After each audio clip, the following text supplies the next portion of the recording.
whole wagon dog thing. Yes. I see what you're saying. It's not fascinating. Maybe you take the past 2 hours. Get in a car and then you drive in. Like everybody else. Let's,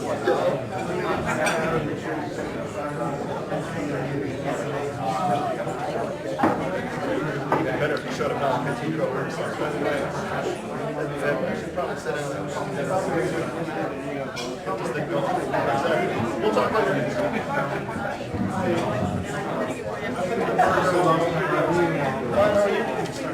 Oh, no problem. I'm Josh. No, Josh. Yes, my folks down. Nice to meet you.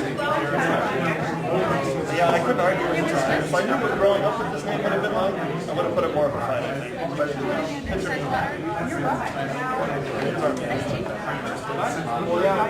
Exactly.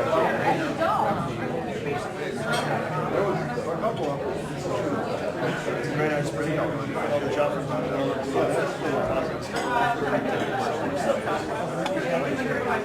At the moment, I'm national nonprofit.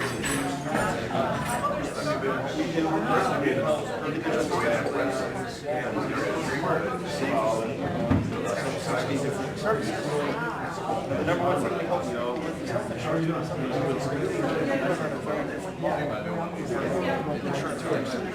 The association is a separate video so if the insurance companies are trying to for the members, the association they're going to use endorsement there.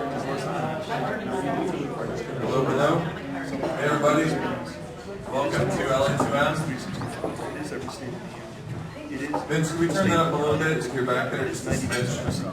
But anyways, welcome to Lunch and Over Marketing. My name is Derek Maribon. In case you don't know me, I have a company called Ingenics Digital Marketing. Hey Carter. Carter's our photographer. Make sure to smile. Actually, you're supposed to look like you're not actually planning to take a picture, so it looks more natural. So when he comes at you with the camera, yeah, he's not there. All right, so just look your best, okay? Yeah, Carter Sherline's our photographer. Vince Shimolevsky's our podcaster in the back. Roger Rayle is our videocaster. This is, you can watch this live on Ustream, which I think a lot of people must be watching it live on Ustream today because it's not as packed as usual in here. You all know D. Davey. D. Davey over there with the hat. Yes, D. She handles all of our PR. And Stacy from Dollar Bill Copying is our treasurer. And LA2M is a non-profit, which means we don't make money, but we do pass the hat. We're old school. So if you feel so inclined, you can throw a couple bucks in the hat. We suggest maybe 3. The money goes to support our costs, and we also try and do some charitable things around the community, which is great. So just to give you an idea of format, is there anyone here for the first time? Any first timers? 1, 2? Okay, 2 newcomers, welcome. The format is we speak, well, he speaks for about 30 minutes or so. There's maybe some time for some Q&A, and then around 12:45 with the smaller group today, we'll go into introductions.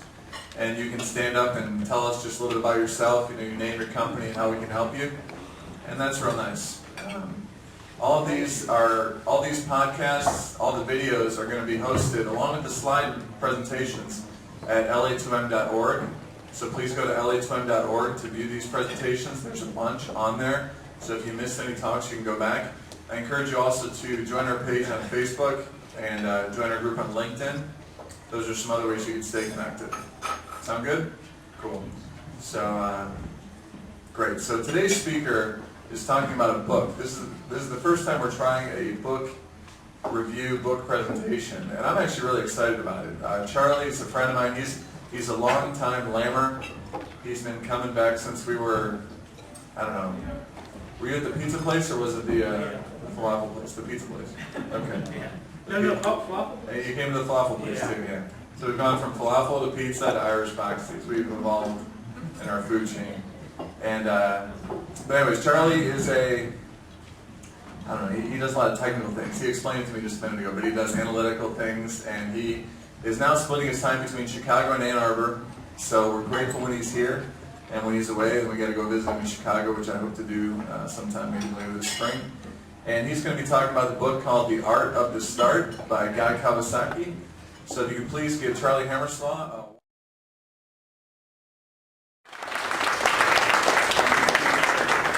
Can you all hear me with this? Okay, great, thanks. I'm really inspired by this book. I thought this would be a good book to call to the attention of people here.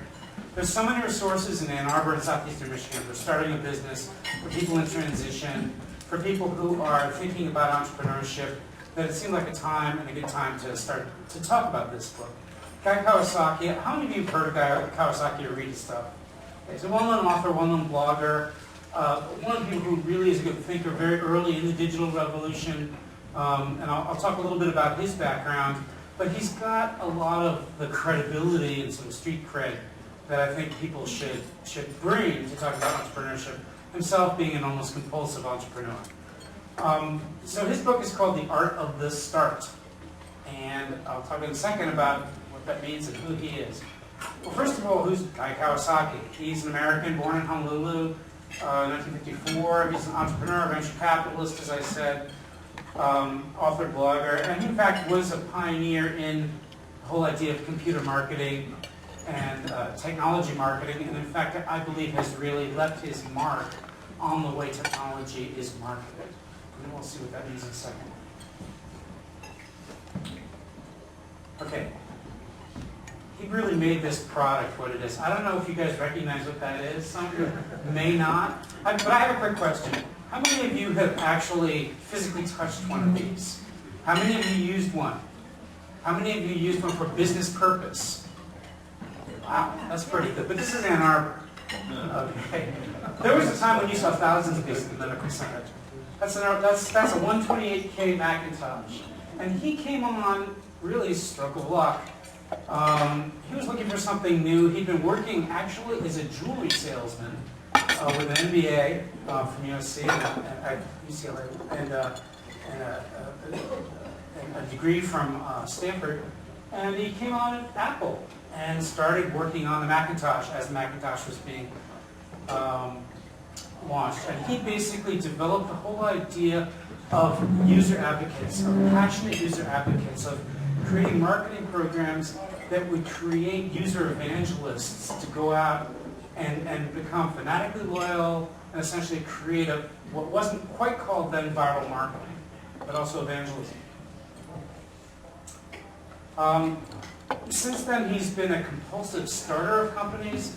He went from Apple after about 4 years to starting a database company.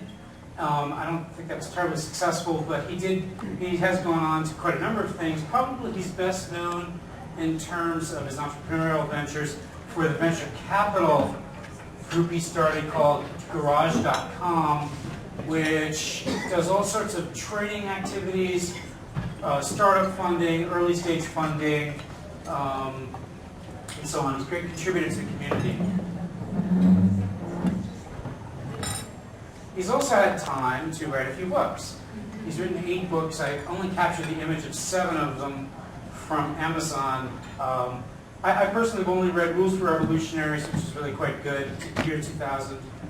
This book, The Art of the Start, was written in 2004. There may be a little bit of updating that could take place in the last 5 years, but frankly I think most of it is extremely solid and relevant still. His newest book, which just came out about a year and a half ago, is called Reality Check. I have not read it. If you have, you might mention it yourselves. The core premises of The Art of the Start is that entrepreneurship is a state of mind. It's not necessarily something that you do, but it's a way of creating something new, and it can take many forms. It could be the next great company started in a garage, as Hewlett-Packard literally was. It could, in fact, be entrepreneurship, starting a new division, promulgating some new ideas in an existing company. And what do you have to do to make that happen? And what kind of attitude do you have to bring to make that happen? And then lastly, it could be something like starting a nonprofit, starting a church or school. It doesn't necessarily have to be for profit.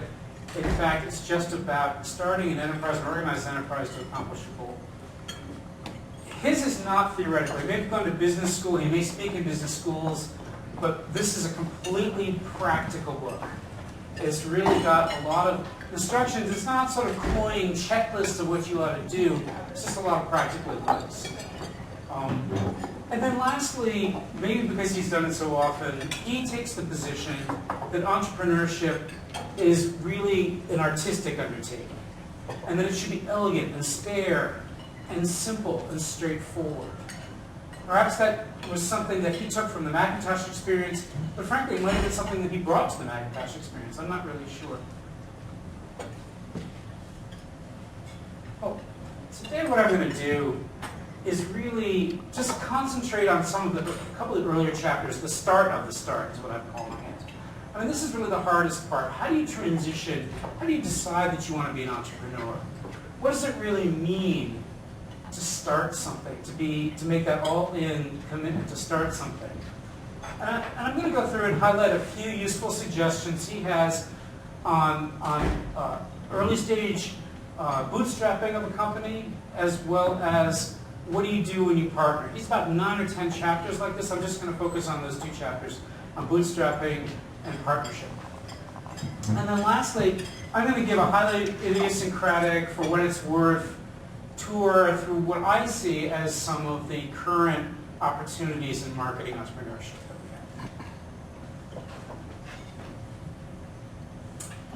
have. The first question really is to ask yourself, your loved ones, and so on, why do it at all? Really, if you've done it, if you haven't asked yourself this question, then you're very unusual or very lucky. Okay, but why do it? There's some real hard parts to it. Financially, there's a lot of uncertainty. Okay, very few people are starting ventures completely financially backed.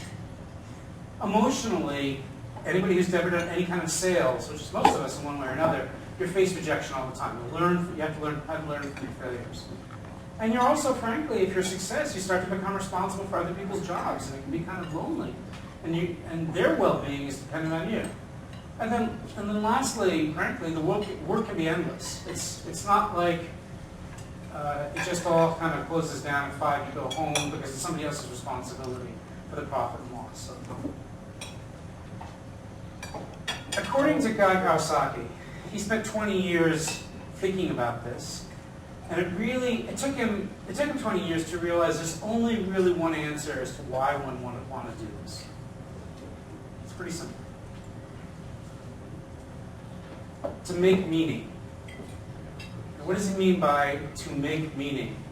If you're just in it for the fun, the prestige, the power, the money, all that sort of thing, it's probably not going to be sufficient. It may be for some people, but it's not going to be in the really long run.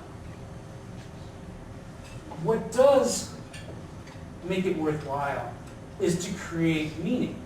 That is, to do something that's important, that projects your values into the world in a way that perhaps makes the world a better place. So he gives us an example.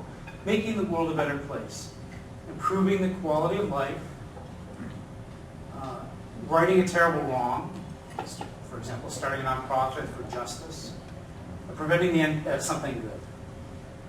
So, if you can't decide, even with thinking about an entrepreneurial venture, or if you're in the middle of one, what your meaning is, you should ask yourself this question. If my organization never existed, the world would be worse because blank. He doesn't give a lot of exercises. That's one exercise he gives. Okay? And you should be able to answer that question. I'm going to give an example. At a critical time in the development of the company, I'm working on a startup now called DemoMetrics.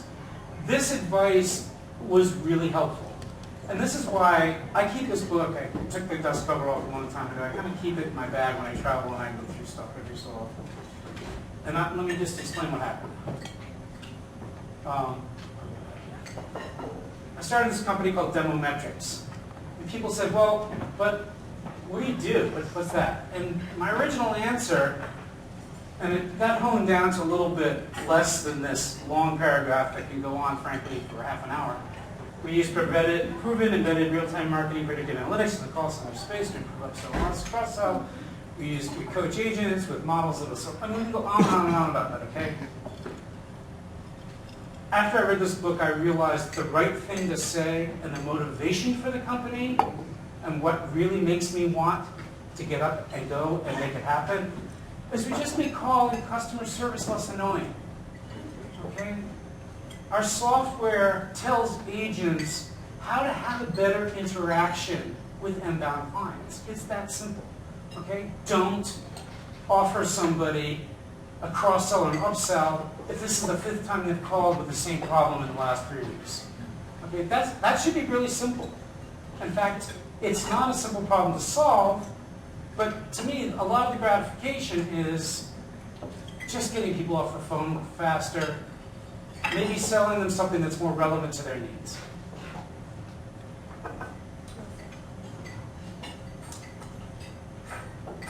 What Guy did, and how do you start anything? How do you think about starting anything? Where do you get ideas? I'll talk a little bit about sort of the notion of innovation and where we might get ideas from. He says, look, start by observing the world. What needs improving? What's not working? I didn't really start this way by getting really annoyed at customer service, but I observed, actually behind the scenes in India, people really, really getting annoyed at customer service. And I've had all the same annoyances you've had. Think big, okay? If you're going to be improving, if you're starting a business to improve business processes, do it well. Be big. Try to come up with something that's 10 times better. Not 20% better, 10 times better. Don't try to do it alone. Find a couple of soulmates to go along for the journey. Some people who believe in you and will also give you the idea, can reflect to you back honestly what they think of your ideas, and vice versa. Design different. There's a lot in his book about really the Macintosh experience, about how design and the intrinsic process of design can generate differentiation. Use prototypes as market research. If this isn't self-evident, that this is the way technology is generally marketed, that somebody just slaps prototype together, throws it out there, and finds out people's reactions. That to me, that's exactly how most technology is, frankly, market researched. Okay. And then lastly, the two very important ones are, what's your business model? Okay, you don't need to invent a new business model. There's a lot of good ones developed over the last couple thousand years. Okay, but you do have to understand how you're going to make money. Okay, or if it's nonprofit, how you're at least going to fund your continuing operations. Passing the hat's a really old one. I mean, that's a good business model. And then what he calls about weaving a map, which is start to get real, start to plan, start to be concrete. What are your milestones? Okay, what are you trying to achieve? What are your assumptions? What are your tasks? Okay. I'm going to talk, that's sort of the start of the start. Okay, how do you just get from where you are to at least getting a little bit of momentum? It takes a lot of force.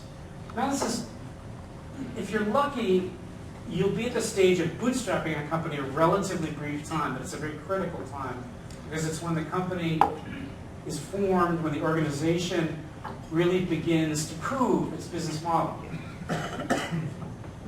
He says, I think in a kind of interesting passage, I may never get invited to speak at a business school again, but it says manage cash flow, not profitability. Which is to say, figure out where your money's going to come from, not what your profit's going to be, at least at first.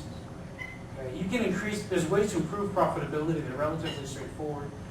Initiating and beginning a cash flow isn't necessarily that obvious.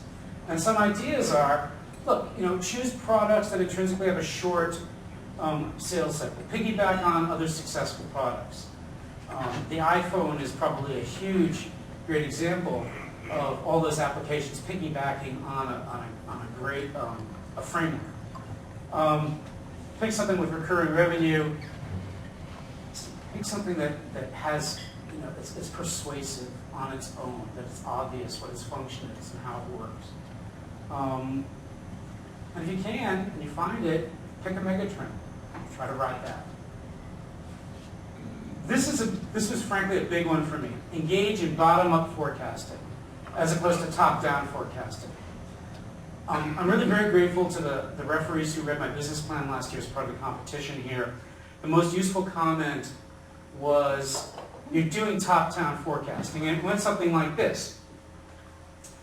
There are 60,000 call centers in America. They employ 3 million people.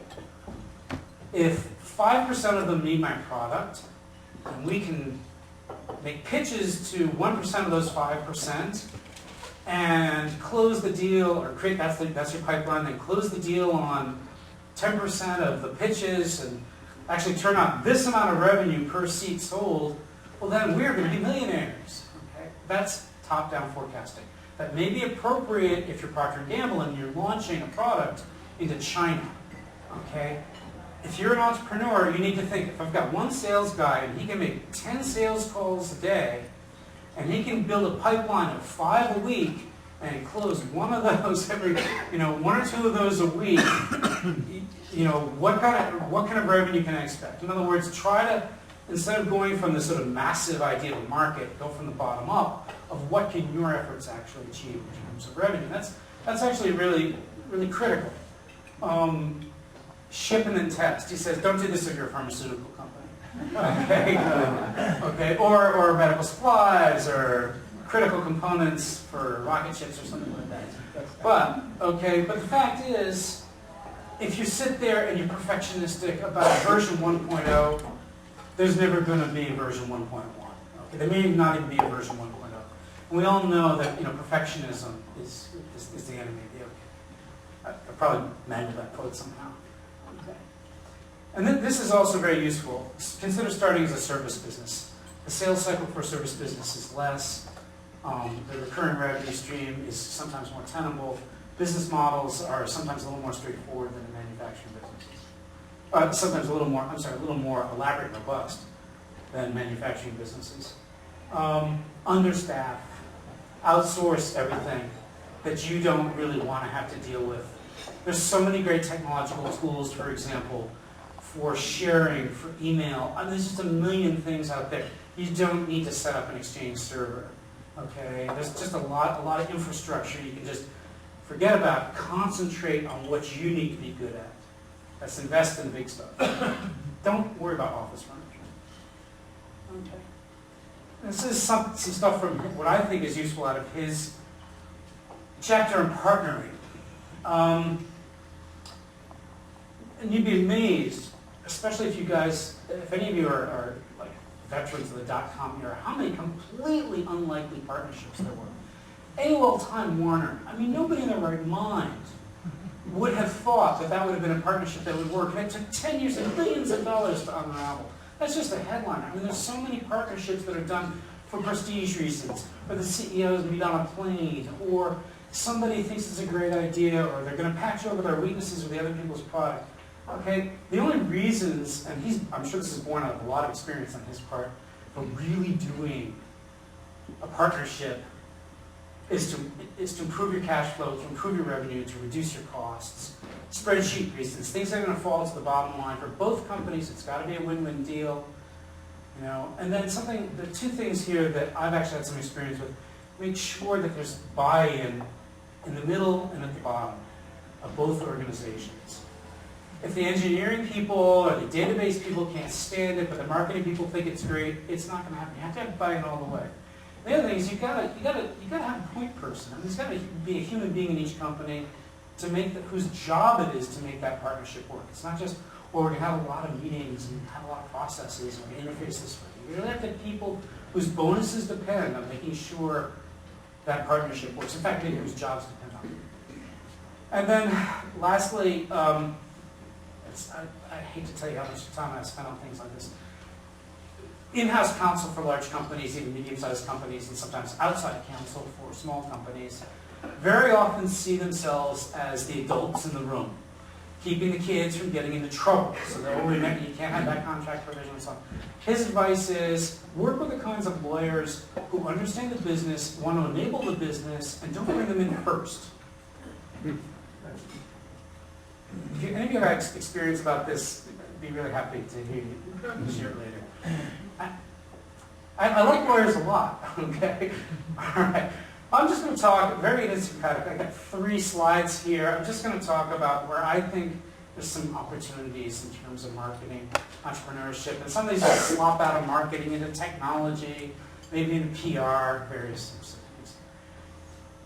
Look, the old classic way of innovating is cross-fertilization. You take something that works someplace and you apply it in a new area.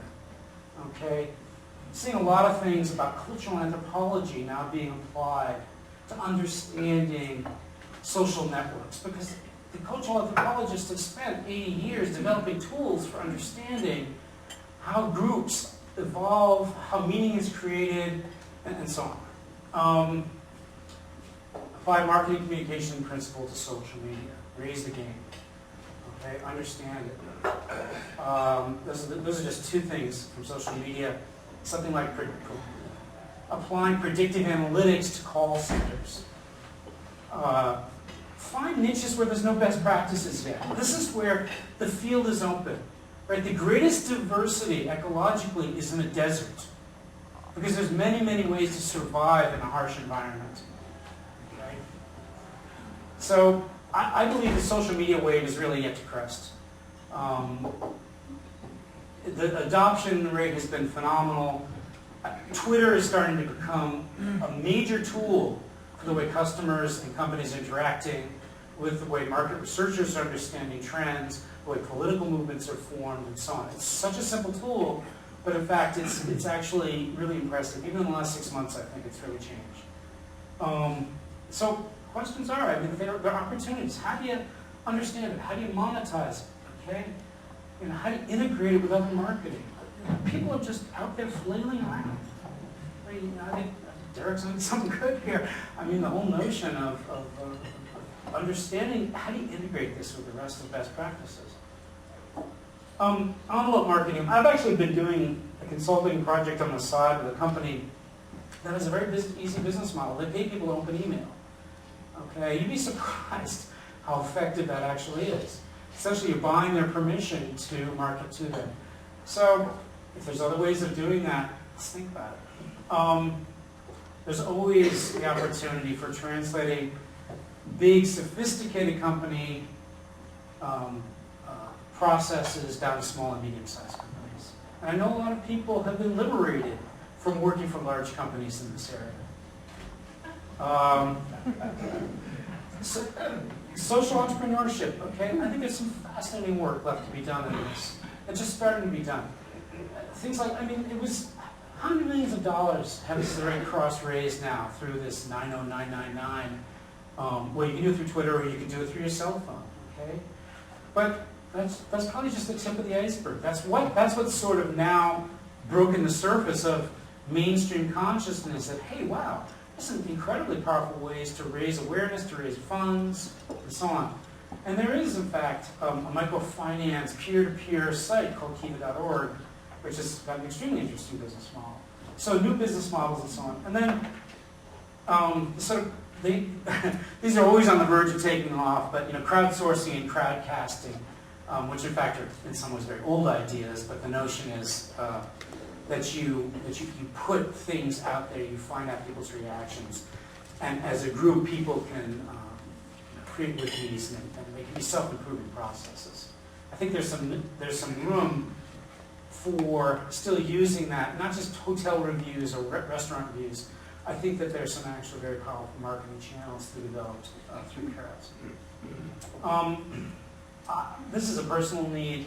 I would subscribe and pay good money to a newsletter that really made sense of a lot of this stuff. I know they're out there and so on. I still think there's good opportunity for that to happen. There's a lot of stuff that's given away on blogs. I still, in some ways, like a lot of people, would rather pay for the content if I knew it was reliable. Location-based geomarketing. There's a huge amount of new information and new data that are out there, huge amounts of integration of data with computational power that I think are increasing the likelihood that as you walk by a store, you may get a text message or get some sort of specialized application that will pop a coupon onto your phone for that store. This stuff's starting to happen. And then lastly, just a couple of other things. The long tail, the notion that 80% of the profits in the top 20% of sales, items that are, say, sold on Amazon.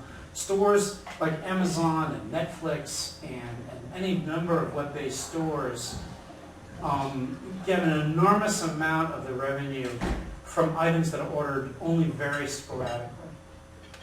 Okay? And the disintermediation, the lowering of search costs, the disintermediation between yourself and the actual inventory holder and the producer has changed things in a way that there's a really long tail, and there's a lot of money to be made by marketing to the 80% of people who have really very niche needs. All of us at some point have a real niche need. Like, for example, I went online and bought a part for a clutch for a 1981 Honda motorcycle yesterday. Probably not a lot of need for that. And then there's a lot of exciting work coming out of academia. Some of you may read the Freakonomics blog on the New York Times. That's sort of the tip of the iceberg in terms of the new behavioral economics, which is a kind of a joining of economics, game theory, social psychology, and so on, but understanding how people process risk and understand information. I think there's some really interesting marketing potential ideas in it. That's pretty much all I have. I don't know where we are at time, but We can take some questions. I'll just point out that I violated one of Guy Kawasaki's suggestions, the 10-20-30 rule for pitching, which is 10 slides, 20 minutes, 30-point font. So, sorry. Who's got a question? Or an observation. Discussion, observation. All right, well, here's first. I just have a question about finding those soulmates that you talked about. Any processes for identifying people that share your vision? Sure, you're the middle one. Yeah, right here. Lamb. Networking. I mean, get out there. You can't do it from behind a computer screen. Yeah, I think that's an interesting one because you get. What does it mean by soulmate? It means that you have a shared vision of what the business should be. Well, you know, it's really interesting. The whole notion of collaboration. Most people are either idea people or the sort of practical, operational person. Very, very few people can be both. And I think the greatest collaborations in history and in other ways are typically between an idea person who's spinning off ideas and the sort of the grounded person who says, no, that can't happen. So I don't think the soulmate is necessarily the person who's just like you.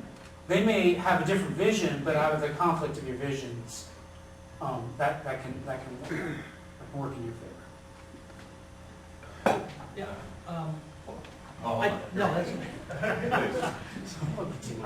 well, I see soulmates as people who you're good friends, but you can disagree quite a bit on almost anything, and be okay with the difference in the argument, and that is a good writer for me in business. I totally agree that you really need different perspectives, perhaps a clear vision together to share, and it's really a matter of finding people that you can have real conversations with. You don't need guest people around you to nod their heads. You need people to make questions and to make you go further and to develop you. So it's probably very difficult, like you said, or what you're questioning, how you can find the right people that are going to help you become the best and do the best with your business. So that is a really important question, is where you can find people. He actually talks a little bit about this. Who should you bring your new idea? Who should you bring your new idea in front of? He said a couple of things. He said, ask your mom. Try to explain it to your mother or your dad, because really, if you can't explain it to them and they love you and everything, you probably haven't quite got a simple enough idea to be able to explain in a 10-minute presentation or a 100-word elevator speech to a potential prospect. Okay. He said, secondly, never ask a teenager any advice about technology. He said they get it so quickly that they're useless. Okay, they will not help you make it easy. They will just figure it out without complaining about it.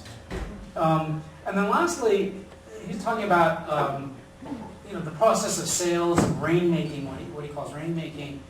And he said you'd be surprised how many executives will just ask their assistant, well, what do you think of that guy? Okay, so his advice there is don't blow anyone off. Okay? Don't ever imagine that someone is not important. I was wondering on your last slide, you had mentioned selling, to people that want obscure items, and you mentioned Anderson 2006. Is that a book reference? Oh yeah, sorry. It's called The Long Tail. How the future of business is in selling less of more. More of less. Sorry. It's just called The Long Tail. Oh, okay. A guy named Anderson. It started out as an article in Wired about 2004. They developed it into a book. It talks about essentially the Pareto principle in retailing. Could you expand a little bit on the point you said how, I believe it was the GLEQ competition where you submitted your business plan. Could you just talk about the value of maybe submitting to business plan competitions where you get feedback from real VCs and things like that as part of the process? Yeah, I found it invaluable. I can only talk about my own experience. You can labor in obscurity, you can have the greatest idea in the world with someone, but if you can't communicate it to someone. The value of GLEQ is that it's a definite format, it's a definite deadline, there's a requirement for collaboration, it's a competition, so you're going to try to do the best, and there's actually potential for monetary prize.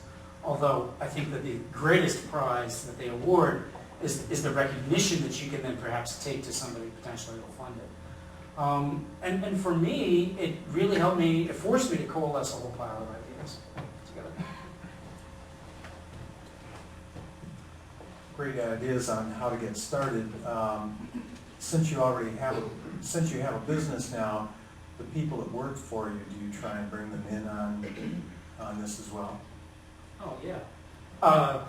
Well, I recommend this book to anybody who's in my office because they see it and they know I'm here. To be honest, I've made some mistakes that this book has helped me recognize. The first partner that I went to, a technical partner, had great credentials, but as Guy Kawasaki points out, the greatest credentials just says that they've succeeded in the past. Okay, he basically advises the way a good director, an independent director would go find new people. And this is find people who don't have a great track record, but who are really promising on the fundamentals. And I've got essentially a couple of new partners who I think are much better as far as that goes. This is a practical manual. This is not something that you'll just kind of read and say, hey, that was interesting. Here's some ideas. It's so full of ideas and techniques that I imagine I'm going to keep coming back to it. Yeah, could you make some more comments about the topic of lawyers and how would you identify an enabling lawyer versus a preventing, and how do you find that type of relationship? Do you have any disclosures to make first, sir? Wow. Well, I can make so many comments. My girlfriend's a lawyer too. This is being streamed, but I think she's a worker. There are no lawyers watching. Look, salespeople very often will call the law people, the sales prevention team. Okay, and very often lawyers do, out of their experience, see themselves as the naysayers or as the grown-ups in the room. Okay, and I've seen that, and that's really not the right kind of lawyer, in the sense that it's not a consultative role. A lawyer isn't just there to prevent you from hurting yourself. A lawyer, to my mind, a good lawyer, is one who helps you can be your partner in that sense, your soulmate, who also shares your vision and wants to enable your vision. Okay, and I've met both kinds. It's hard to define exactly, but I know it when I see it. To quote another lawyer. And perhaps another way of phrasing that is, it's more about finding somebody who will help you with risk management as opposed to risk avoidance. Yeah, that's right. That's right. You know, if you think, the best contract is the one you never look at, right? And if the deal isn't a real deal, if it's just a paper deal, no matter how good the lawyering is, it's not going to work. If it's not a win-win situation, if it doesn't address underlying business needs and concerns. So that's what he means by the lawyers should be brought in near the end of the process once you've done all of your work. But I do like that formulation that they should help you manage the risk rather than just sort of reflexively keeping you away from all of this. Any more questions? All right, let's give Charlie a big round of applause. Thank you, Charlie.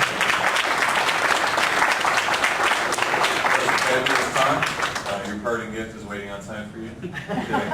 All right, so now we pass the mic, and you get to introduce yourselves. So please keep it brief. You know, it's like a business pitch competition. You don't want to bore anyone. So we'll start here. We'll go around the room. I'm going to take off. D. Davey's going to close the meeting because I have a client meeting to go to. So I'm Derek. I'll see you next week. And here's Mark. Hi there, I'm Mark Olivier, and I do affiliate marketing. Hi, I'm Diane Sheldon-Koo, and I am bringing social media and sales together. Hello, I'm Beth Stoner. I have a company called Delta Possibilities. We do strategic communication consulting, and I'm teaching a series of organizational storytelling workshop pieces for Smile at the streaming audience. I'm Monty Fowler. I do freelance web consulting, websites, social media, webwidestudio.com. Hi, I'm Dean Jeffrey with WorkNet Systems. We are your company IT department. Hi, I'm Dr. Carol Dunnitz, and today I'm Athena. I'm a professional speaker and writer and strategist. I'm also an actress and singer. I'm also a composer. I have a book out, Louder Than Thunder, which has gotten over 24 positive reviews in the national media. It's based on a riddle, and this ties into why I'm dressed this way. What is louder than thunder, as highly charged as lightning, and more powerful than the fierce north wind? And the illustration has 3 gods, and I wasn't going to dress as a god, so I'm a goddess. I also have a new musical that just came out called Burning Heart on Broadway. The CD just arrived on Sunday, which is pretty exciting. If anybody's interested in either of those things, let me know. You get it plus an autograph for the retail price. No song today? My name is Vivian Bird. I do internal communications for fairly large corporations typically, and which usually includes like HR, benefits, those sorts of materials. Hi, I'm Susan Link, and I'm a retailer, and basically I try to make retail more effective, and I guess my last position kind of played the role of mom, telling all the kids to behave because the numbers weren't saying what they wanted it to say. Hi, my name is Jane Delancey, Delancey Design, and we do website design and development and graphic design. Pretty much our goal is to make your site not look like everyone else's. Hello, Lanny White with growbiz.org. We navigate small business growth, and today we're looking for some sales help. Hi, I'm Amanda Hike. I'm from Digital 10 Network. We have custom digital television networks. Right now we have 2 networks, one that operates in the Michigan Secretary of State branch offices, and also one that is in the Michigan Welcome Centers, and we offer local advertising to the captive audiences that are in those facilities.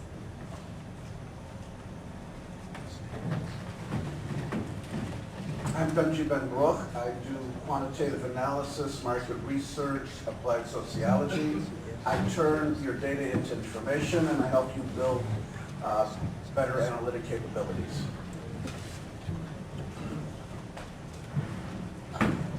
Hi, I'm Linda Lawson. I've been here for a while.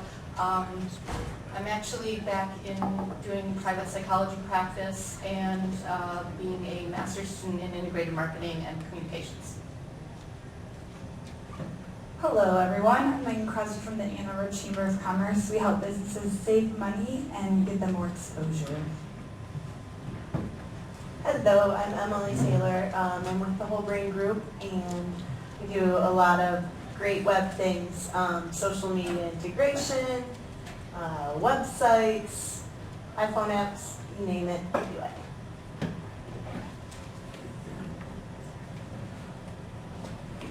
My name is Thomas Schrank with Synopathy. We just launched our website, how to say goodbye to PMS in less than 5 minutes. We have an MP3 that does all that for you. We got a press release out last week, got a call from the home shopping guide. We'll see where it takes us. If you have any issue, if you have any interest in the information, I can give you a card. Hi, I'm Bob Fran. I own Bob Fran Photography. It's a commercial and advertising photo studio working with your products and people on websites or PMS, huh? I'm Deb Nystrom. I was here a couple weeks ago presenting on Posterous, and I just want to use my little piece to mention that we're scheduling the workshop and we're closing in on 2 dates. So if anybody on streaming or here is interested, they should get on the Posterous Ann Arbor, Google that, and you'll find the blog where you can put in the dates that you're available if you want to come to it. It is free, and it's going to be held about the middle to end of February, probably in the evening for about an hour. Hi, I'm Kevin Malley, and I run a business called Partnering Management Strategies, or PMS. That's a lie. I've recently retired as a partner at PricewaterhouseCoopers and now working as an executive coach for small companies, to paraphrase Charlie, who are looking to take global best practices and apply them to at an appropriate scale to smaller businesses.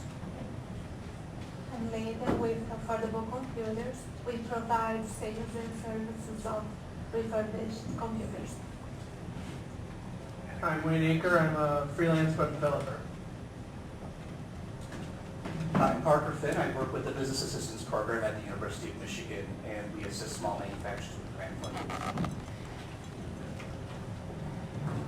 Hi, I'm Ben Shaleski with BC Web Design.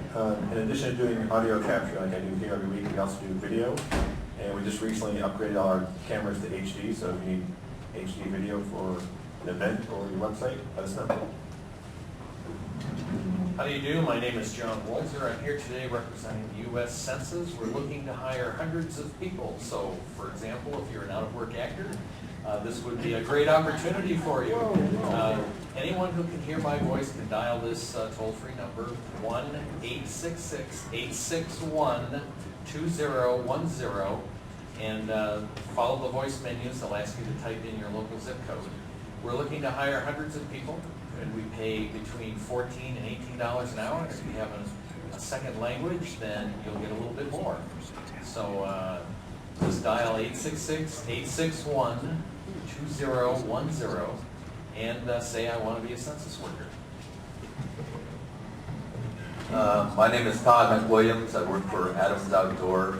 I just recently moved here from California. Nobody told me about the snow, apparently. But I'm here to network to see what Ann Arbor is all about. So.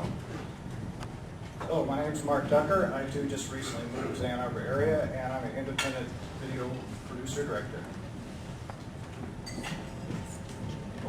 You're not allowed to pass the baton, by the way. Mark Reynolds, Grow Biz. We're looking for sales helpers. We do not have PMS. And we like to promote other folks, and affordable computers is one of the folks we like to talk about. So I'm going to pass the baton. Thanks, Mark. Mike Nato, Affordable Computers on South Industrial here in town. We save a lot of people money on their computer equipment and technical support needs.